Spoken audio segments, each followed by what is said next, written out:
cong, nó không có thẳng. Rheumatoid arthritis. Đây là một loại phong thấp, và thường cái loại phong thấp gây ra bởi những cái tà linh đó. Once the spirits are removed, khi những cái tà linh bị đuổi ra khỏi người đó, the joints heal. Và cái khớp xương nó làm trở lại.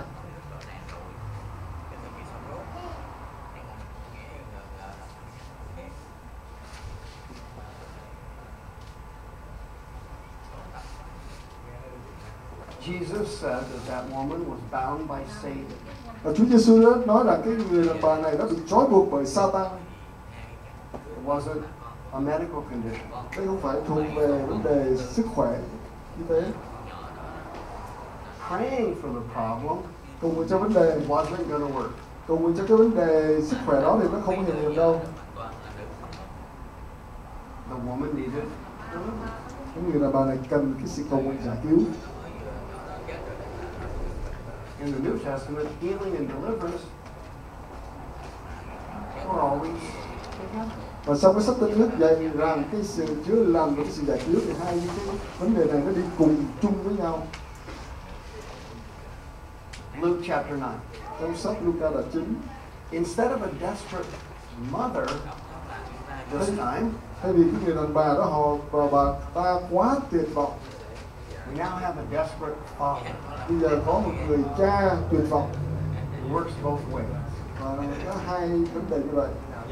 Cried out to the Lord, Didaskalos, teacher, I'm begging you, look on my son. Và người đàn ông này đã kêu cầu đến Chúa Giêsu rằng, Chúa ơi, tôi nguyện đến với Chúa để Chúa đến để xem cái người con trai của con. He's my only child. Đây là người con trai duy nhất của con.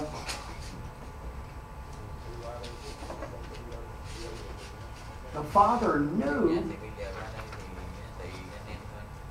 already had discernment that it wasn't a medical condition, it was spiritual. Và người cha là hiểu rằng đây là không phải vấn đề về sức khỏe, nhưng mà cái bệnh hoạn này đã thuộc về vấn đề linh tà linh. A spirit takes him and he screams, kradzo, he's yelling. Và cái người này khi đụng đến ông ta thì ông ta sẽ phủi bọt ra và la lên như vậy đó. Demons like to yell sometimes. Và ma quỷ thích la lớn đôi lúc như vậy. They do it deliberately. Và chúng nó thích như vậy. They're trying to confuse people. Như vậy đó làm cho người ta hoang mang. They're trying to frighten them. Để làm cho người ta sợ. So they don't get cast out. Để về như vậy đó thì không đuổi chúng ra khỏi người đó. And this demon, và những ma quỷ đó was extremely powerful. Và rất là có quyền năng. The symptoms he was causing are listed right in the text. Và cái triệu chứng đó nó được liệt kê ra trong cái lời của Chúa. He was screaming. Và đã kêu la. He was having seizures. Và có cái sự kinh phong. He was foaming at the mouth. Và bị phùi bọt mép.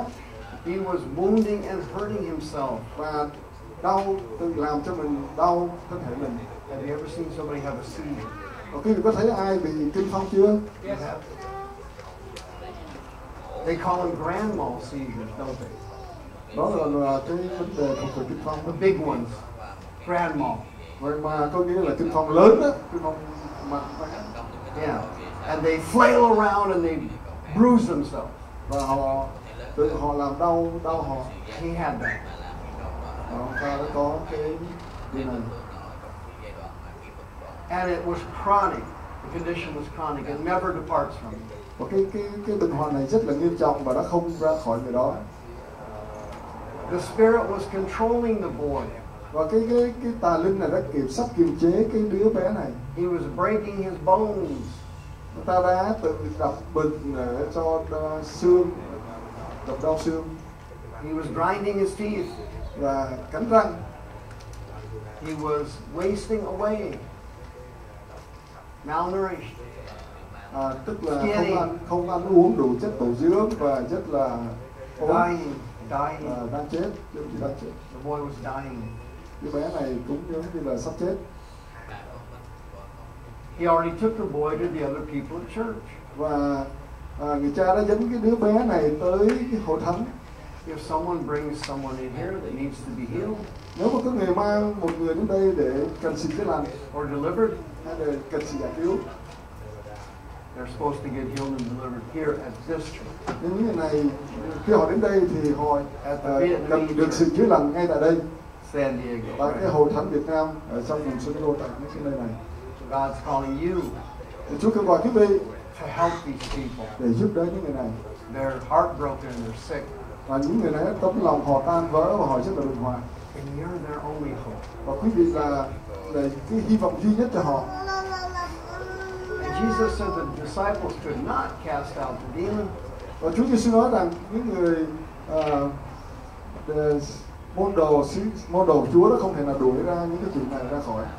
Because they were having trouble with their faith. Bởi vì họ có cái sự khó khăn trong cái đức tin của họ.